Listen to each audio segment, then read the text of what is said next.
in the entire city, whilst other aristocrats have struggled to not only maintain their homes, but to merely keep them.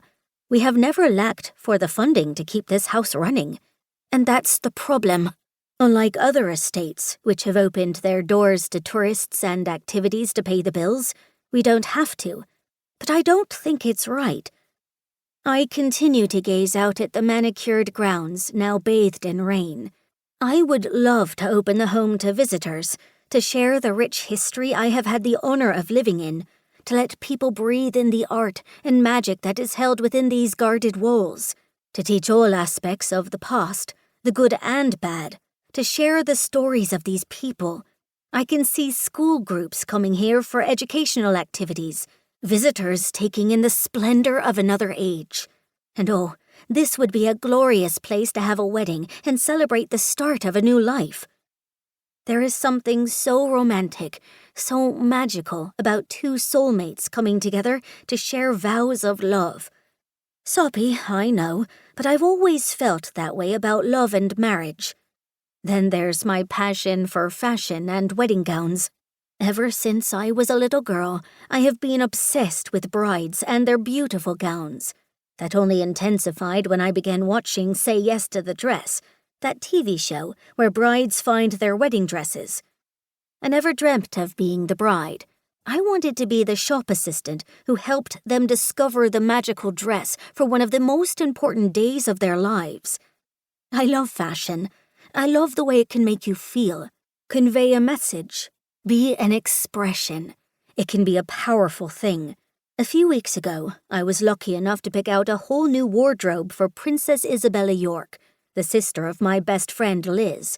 I wanted her to embrace her curves and show them off, and since she is a princess and stepping into the public eye now, I'm delighted when I see her photographed in an outfit that makes her feel happy about her body.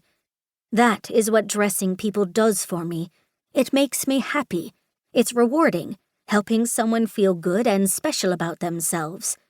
And I can't imagine a greater joy than helping a woman find the dress of her dreams for her wedding day. But my mum has told me 1,000,000 times it's not a career a Westbrook woman should have. I'm reminded that I'm Lady Amelia Westbrook, hailing from a long line of aristocratic women. My title is special, she says, and certain responsibilities come with it. Mum does charity work and goes to social events in London and stays at our family home there, whilst Dad spends most of his time here. I frown as I consider that their time apart seems far greater than their time spent together ever does. But I quickly bat that thought away, as it makes me uncomfortable if I allow myself to examine it for too long. My brother Harry, who has no interest in running this estate or being in charge of it one day, abruptly packed up his stuff a year ago and went off to South Africa to be a tour guide. A wry smile passes my lips as I take another sip of tea. Of course, that whole situation has been branded as sowing his wild oats, and my parents believe he will eventually come to his senses and embrace running this estate, which he has threatened to hand over to the Historic Trust when the time comes. Over my dead body will I let him do that. The irony is, here I am, actually in Dorset, passionate and ready to take on this estate and make it thrive. I want to share the history of this home with people. I want to tell the stories and show the portraits and antiques and have people experience the past on a visit to Swallowhedge.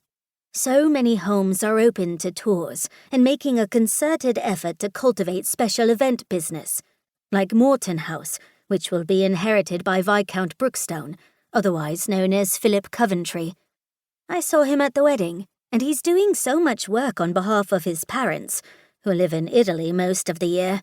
His house does an incredible job in bringing in tourists, and I know Swallowhedge could do so much more than open the gardens 2 months of the year.